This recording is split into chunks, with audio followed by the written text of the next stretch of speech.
गौ माता की रक्षा करने वालों की गौ माता लोभ से रक्षा करती है। भगवत गीता के 18वें अध्याय में कहा गया है कि कृषि गो रक्षा वाणिज्यम ब्रह्म कर्म स्वभावजम परिचर्यात्मकम कर्मा।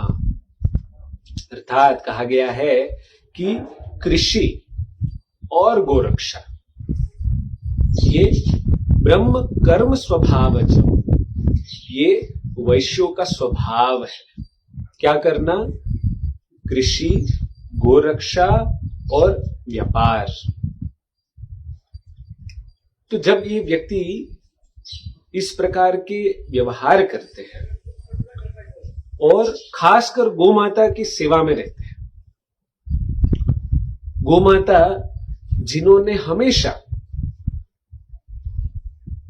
प्रकृति में, अगर आप भागवत में या कथाओं में सुनेंगे तो हमेशा पृथ्वी ने, जो हमारी एक माता है, उसने हमेशा, प्रकृति जो हमारी एक माता है, उन्होंने हमेशा अपने स्वरूप को गोमाता के स्वरूप से दिखाया है।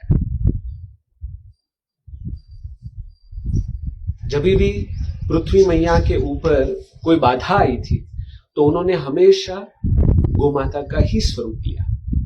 इसका तात्पर्य यह है कि गोमाता जो है हमारे प्रकृति से सबसे नजदीक से, गहराई से जुड़ी हुई चीज है।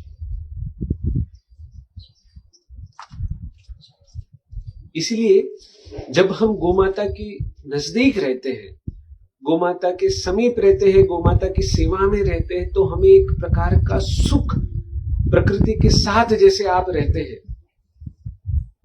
तो आजकल ऐसा कल्चर धीरे धीरे बढ़ रहा है जिसमें बड़े बड़े कंपनियों में काम करने वाले लोग शुक्रवार को, शनिवार को, सैटरडे को, रविवार को, वीकेंड्स में जाके प्रकृति के साथ जाकर रहना चाहते हैं।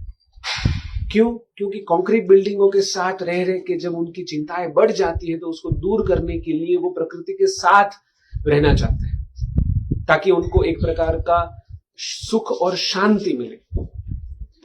उसी तरह आज बहुत सारे विदेश के देशों में भी काउ हगलिंग करके एक नया कॉन्सेप्ट शुरू हुआ है, जहां पर लोग पैसा खर्च करके गोमाता के पास जाते हैं और उसको आलिंगन करते हैं, उनको मसाज करते हैं, उनको सेवा करते हैं और उनको एक प्रकार का आनंद मिलता है। क्यों? क्योंकि गोमाता जो है वो हमारे प्रकृति में सबसे नजदीक से जुड़ी हुई चीज है, जो हमारा भरण पोषण करती है।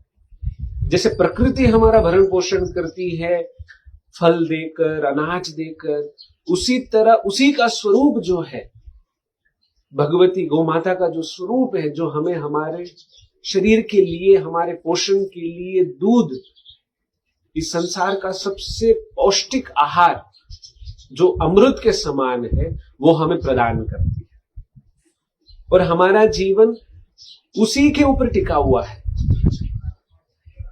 जन्म के पश्चात जब हमारी माता हमें दूध का पान कराती है तो वो थोड़े समय के लिए ही कराती है, लेकिन तत्पश्चात जब हमारी माता जब दूध देना बंद कर देती है, तब हमें जो दूध का पान कराती है वो गोमाता ही है। तो जब इसी गोमाता की सेवा में हम रहते हैं, इसके समीप में हम रहते हैं, तो हमें एक प्रकार का सुख और शांति महसूस होती है। इसलिए हम देखते हैं कि हमारे गौशाला से जुड़े हुए जो बहुत सारे भक्तगण हैं, वो जब भी समय मिलता है तो वो गौशाला आते हैं, गोमाता के समीप बैठते हैं, उनकी सेवा करते हैं, क्योंकि उनको एक प्रकार का सुख मिलता है। और इसके लाभ में गोमाता हमें क्या कराती है? हमें शुद्ध करती है।